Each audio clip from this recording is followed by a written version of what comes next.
Hey YouTube, it's me Sharice, and I'm finally back in South Carolina. So I'm finally recording on my computer. Basically the past, I'm gonna say 5 to like 10 videos I've done have been recorded with the app called Capture, which is like a YouTube on the go app. And so that's what I've been using to record my videos. So finally, I don't have to use my phone and I can use my computer. So today is Thursday, as you know, so today's video is Think on This Thursday. And today's topic is based off one verse, not a book or a chapter, but just one verse that I've really been thinking about. And that verse is Galatians chapter 1, verse 10. And it says, "Am I now trying to win the approval of human beings or of God? Or am I trying to please people? If I were still trying to please people, I would not be a servant of Christ." So basically, who are you living for? Who are you trying to please? Who are you trying to prove yourself to? Is it to humans? Is it to other people?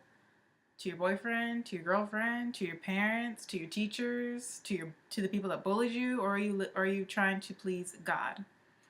That's basically all this verse is saying. Who are we trying to win the approval of? Are we trying to win the approval of people? Or are we trying to win God's approval? And I want us to think about this because we all know about peer pressure. We all know that we want to fit in. We want to have friends. We want to be liked.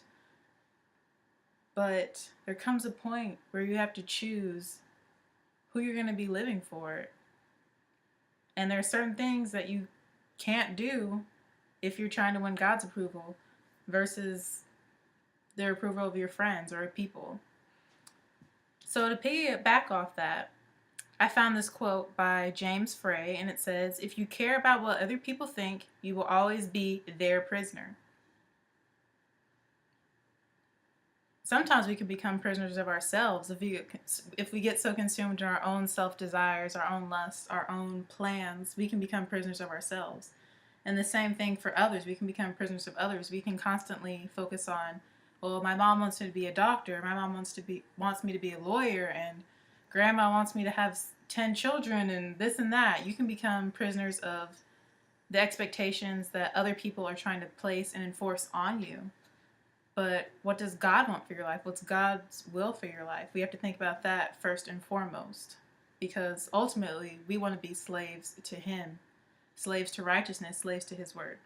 So a few other verses I found were 1 Corinthians chapter 7, verse 23, and it says, "You were you were bought at a price. Do not become slaves of human beings."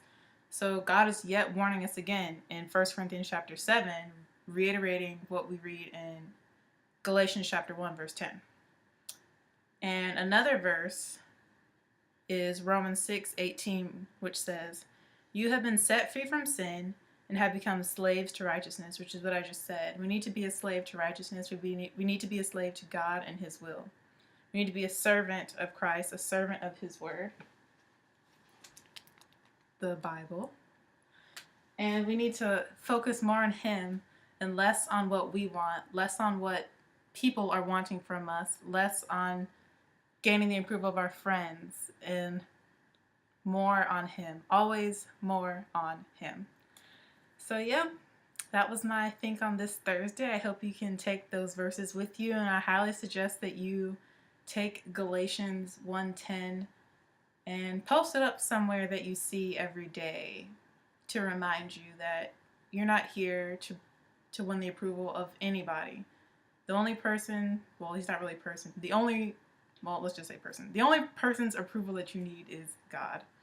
Because ultimately, He's the one who gives you everything that you have and allows you to be everything that you are. So, yep, that's all I've got for this Think on this Thursday. It feels good to be back. You can finally tell that my thoughts and my brain are in this time zone, that I'm finally pulling it all together. I cleaned a lot today, so I think that helped. So, yeah.